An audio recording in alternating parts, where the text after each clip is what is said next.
Hello everyone, मैं रोशनी स्वागत करती हूँ आप सभी का किरोशा एकेडमी के इस ऑनलाइन यूट्यूब प्लेटफॉर्म पे।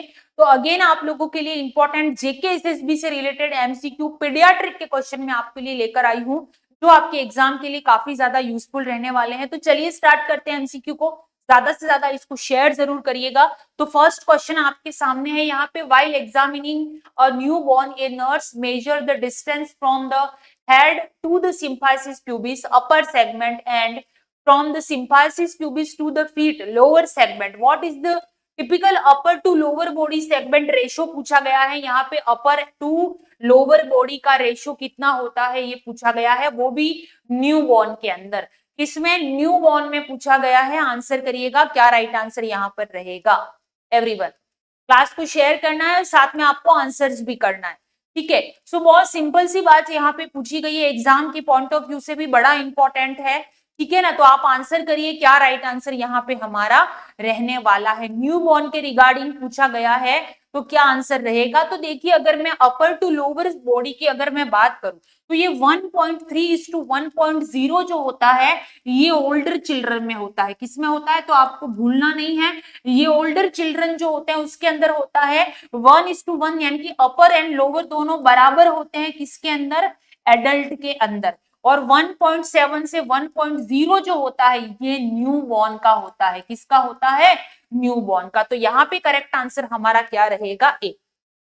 नेक्स्ट आगे बढ़ते हैं। ए nurse measure the head circumference of a new born during initial assessment. What is the normal head circumference range of full term infant.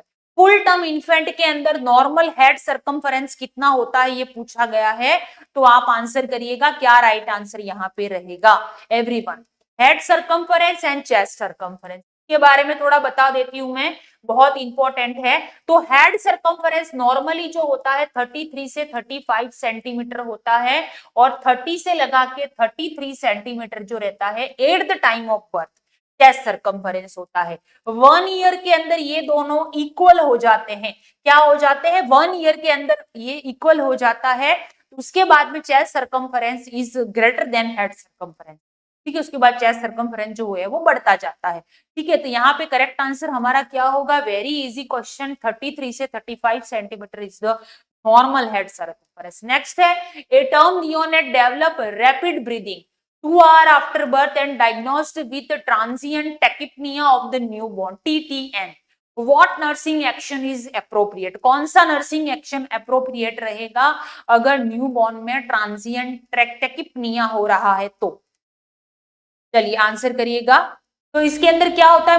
Mostly ये कंडीशन नहीं होता है, लेकिन होता किसमें है? जिसमें लंग्स में फ्लूइड अगर चला जाता है और उसको क्लियर नहीं होता है, क्लियर नहीं किया जाता है टाइमली, तो जिसकी वजह से ये कंडीशन जो है वो आपको देखने को मिलती है। इसीलिए at the time of birth, जैसे ही बच्चे का जन्म हुआ, बेस्ट है कि आप बच्चे का सक्शनिंग करना है, बच्चे को वार्म एनवायरनमेंट देना है, बच्चे को आप वार्मर में रख सकते हैं, उसको प्रॉपर कवर करके रखना है। बच्चे की केयर उस टाइम पे at the time of birth बहुत इंपॉर्टेंट होती है, क्योंकि बच्चे के लिए तो एकदम नया एनवायरनमेंट होता है, इस वजह से, ठीक है। तो यहाँ पे करेक्ट आंसर रहेगा कि हम क्या कर सकते हैं, तो प्रोवाइड वार्म ह्यूमिडिफाइड ऑक्सीजन आपको देना है और वार्म एनवायरनमेंट बच्चे को यहाँ पर हमें देना है, और हर 4 घंटे में हमें अबगार स्कोर को देखते रहना है, यानी कि उसका कलर वगैरह कोई हाइपोक्सिया वगैरह तो नहीं हो रहा है, ये हम देखते रहेंगे।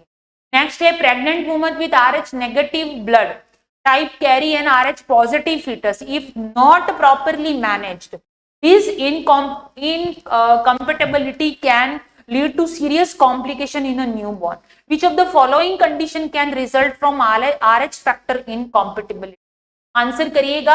आपको पता है RH नेगेटिव अगर मदर है, ठीक है, और अगर उसका बच्चा RH पॉजिटिव है, ठीक है, तो उसके अंदर क्या, इसीलिए हम इनडायरेक्ट कुंस टेस्ट करते हैं, ताकि उसके अंदर क्या होता है, अर्ली यानी कि 24 से लगा के 26 या 8 वीक के आसपास, या 26 से 28 वीक के आसपास वहां पे हम लोग उसको एंटीडी लगा देते हैं। और एक एट द टाइम ऑफ जब डिलीवरी हो जाती है उसके बाद में विदिन 72 आवर्स हम इसको लगाना जरूरी होता है, क्योंकि इसमें क्या होता है, अदरवाइज क्या हो जाता है कि अगर फर्दर प्रेगनेंसी जो कंसीव होती है उसके अंदर क्या होता है, अगर मैटरनल आरबीसी जो होती है मैटरनल जो एंटीबॉडी होता है वो फिटल आरबीसी के ऊपर अटैक करते हैं, ठीक है। तो जिसकी वजह से क्या होता है, एरिथ्रोब्लास्टोसिस फेटालिस हो सकता है बच्चे में। तो ये बहुत डेंजरस कॉम्प्लिकेशन होता है, इसीलिए यहाँ पे क्या करते हैं हम, अब एंटी-डी का इंजेक्शन जो होता है वो लगाया जाता है। बाकी एड्स नहीं होगा, acquire immunodeficiency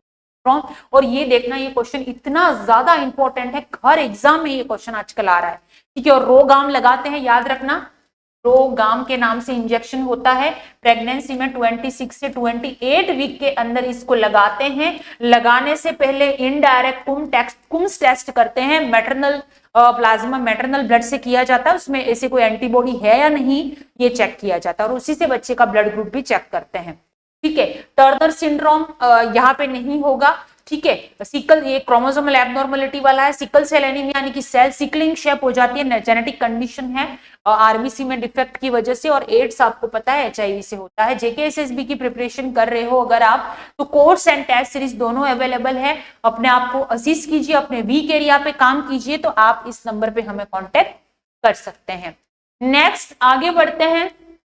Which of the following is the most effective screening test for cystic fibrosis? ये भी एक जेनेटिक कंडीशन है, जेनेटिक डिसऑर्डर होता है। आंसर करिएगा, क्या राइट आंसर रहेगा कि हम सिस्टिक फाइब्रोसिस में कौन सा टेस्ट करते हैं एवरीवन। तो इसमें क्या होता है, डिफेक्टिव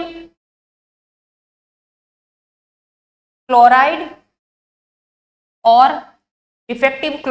और CFTR, जिनकी वजह से ये जेनेटिक डिसऑर्डर सिस्टिक फाइब्रोसिस देखने को मिलता है, जिसमें क्लोराइड का लेवल जो रहता है नॉर्मली लेस देन 60 mm मोल पर लीटर होना चाहिए, लेकिन इससे ज्यादा हो जाता है, इसीलिए इसको टेस्ट किया जाता है, जिसको हम स्वेट क्लोराइड टेस्ट बोलते हैं, ठीक है। तो यहाँ पे सी जो है वो हमारा करेक्ट आंसर रहेगा। रोथरा टेस्ट एसीटोन यूरिन के अंदर देखने के लिए करते हैं। जेल नेल्सन टेस्ट भी यहाँ पे नहीं करते हैं, और हेज टेस्ट बाइल पिगमेंट को देखने के लिए हम लोग परफॉर्म करते हैं, ठीक है।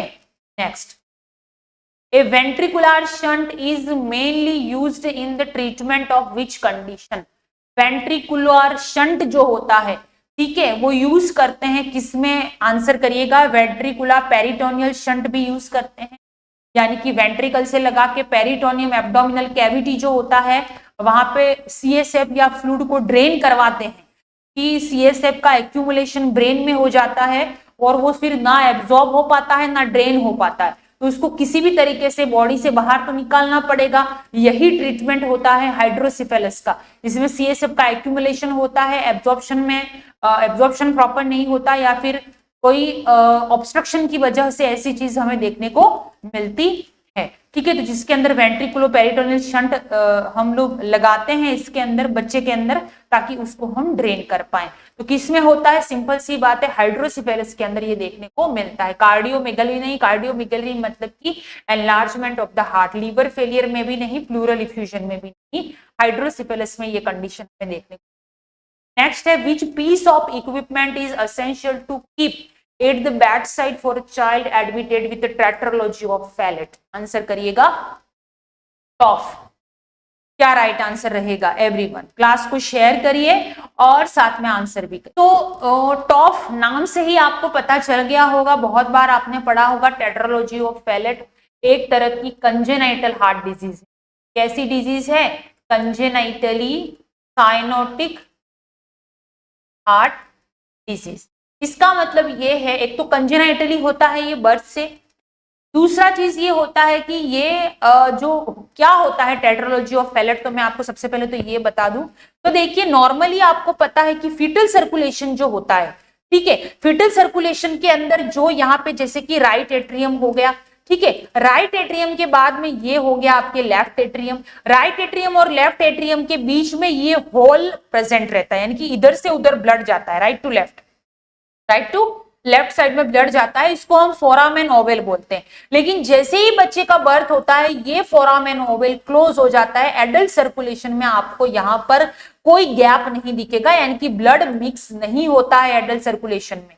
लेकिन अगर किसी बच्चे में बाय डिफेक्ट ये चीज रह जाती है कि ये चीज क्लोज ना हो और जन्म के बाद में भी उसका ब्लड इधर से इधर जा रहा है, राइट साइड से लेफ्ट साइड में शिफ्ट हो रहा है, यानी कि यहाँ पे तो इम्प्योर ब्लड होता है, यहाँ पे प्योर ब्लड होता है, और यही जो मिक्स वाला ब्लड है वो होल बॉडी में सर्कुलेट हो रहा है। इसका मतलब ये हाइपोक्सिक ब्लड हो गया, क्योंकि इम्प्योर ब्लड प्योर ब्लड में मिक्स हो गया तो हाइपोक्सिक ब्लड हो गया, और यही ब्लड जो है वो पूरी बॉडी में सर्कुलेट कर रहा है, मतलब कि बॉडी में हाइपोक्सिक ब्लड जा रहा है, और हाइपोक्सिक ब्लड जाएगा जिसकी वजह से क्या हो जाएगा, हाइपोक्सिया होता है तो ब्लू कलर दिखेगा, ब्लू टैट स्पेल आपने सुना होगा, इसीलिए इसके अंदर हम बोलते हैं कि ब्लू टैट स्पेल जो है वो किसमें दिखाई देता है, तो इसी के अंदर दिखाई देता है। एक और टिपिकल साइन कि boot shape heart, boot shape heart जो रहता है वो भी इसमें ही दिखाई देता है।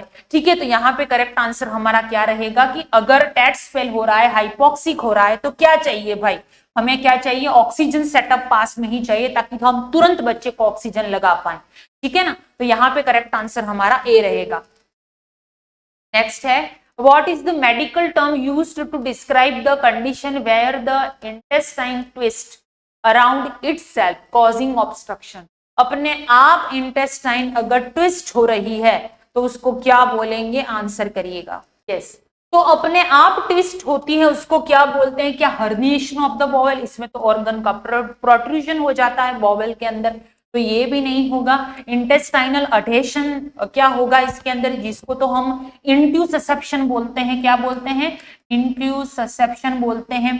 ठीक है, इंटेस्टाइनल टोर्शन होगा, इंटेस्टाइन के अंदर अगर कोई गांठ बन रही है, कोई टोर्शन हो रहा है, क्या इसको बोलेंगे, नहीं। अडेशन का मतलब स्कार टिश्यू डेवलपमेंट, ठीक है, याद रखिएगा, स्कार डेवलपमेंट। तो यहाँ पे क्या होगा कि यहाँ पे करेक्ट आंसर हमारा क्या रहेगा, इंटेस्टाइनल टोर्शन हम बोलेंगे। अडेशन मतलब स्कार टिश्यू, टेलीस्कोपिंग का मतलब तो वही हमारा इंट्यूससेप्शन,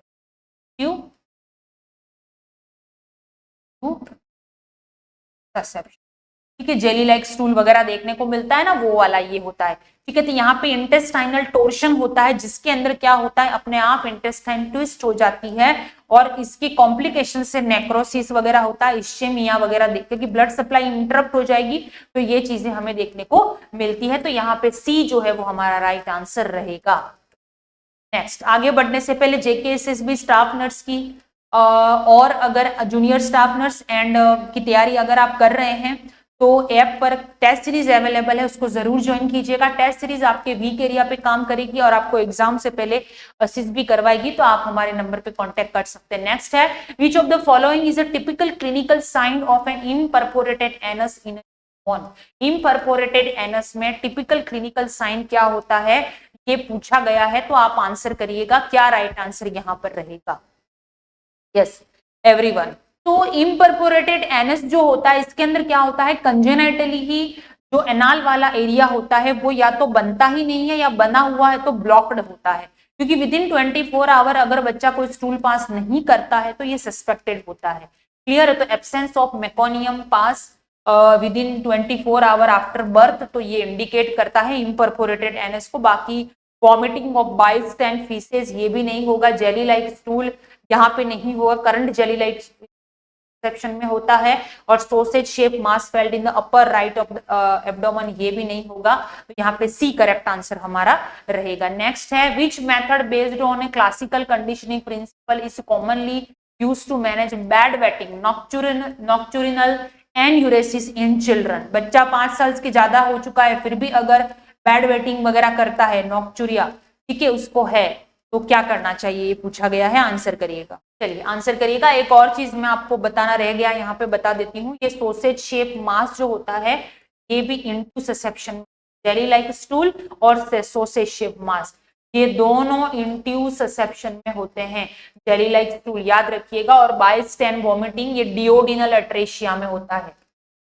तो अट्रेशिया यानी कि डिओडिनम वाला जो पार्ट है अगर नैरो हो जाता है तो ये कंडीशन देखने को हमें मिलती है। और नॉक्चुरिया अगर किसी बच्चे में होता है तो क्या कर सकते हैं, ये यहाँ पे पूछा गया है। तो इसके अंदर क्या होता है, बच्चा जो होता है उसको अंदर बेल और बैटरी हम मेथड यूज करते हैं, बेड वेटिंग प्रिवेंशन नहीं, बेल विसल नहीं यहाँ पर, ठीक है। यहाँ पे करेक्ट आंसर रहेगा बेल एंड बैटरी मेथड अगर आप बच्चे के अंदर यूज करते हैं, यानी कि जब भी सुसु आए उसको, यानी कि मॉइस्ट लगे उसको, ठीक है, यूरिन अगर आता है उसको, ठीक है, बच्चा है, ठीक है ना, तो उसके अंदर यूरिन अगर उसको आता है तो उसमें क्या होगा, बच्चे का अगर मॉइस्ट उसको लगेगा तो ऑटोमेटिकली वो खड़ा हो जाएगा और उसको रेगुलर उसकी आदत हो जाएगी कि मॉइस्ट लगे मतलब हमें सुसु करने के लिए जाना है या यूरिन पास करने के लिए जाना है, ठीक है। तो ये बेस्ट मेथड होता है बच्चे के अंदर। बाकी अगर जेकेएसएसबी की प्रिपरेशन कर रहे हो तो course and test series available है किरोशा एकेडमी की ऐप पर। अपनी तैयारी को और मजबूत बनाइए थोड़ा पेशेंस के साथ में, क्योंकि लास्ट टाइम में हम बहुत हड़बड़ा जाते हैं, एंजाइटी होती है, लेकिन एंजाइटी फ्री रहिएगा। आपने बहुत अच्छे से प्रिपरेशन किया है तो अपने आप पे भरोसा रखिएगा और रेगुलर बने रहिए आप किरोशा एकेडमी के साथ में। मिलते हैं नेक्स्ट क्लास में, तब तक के लिए शेयर करिएगा and thank you very much.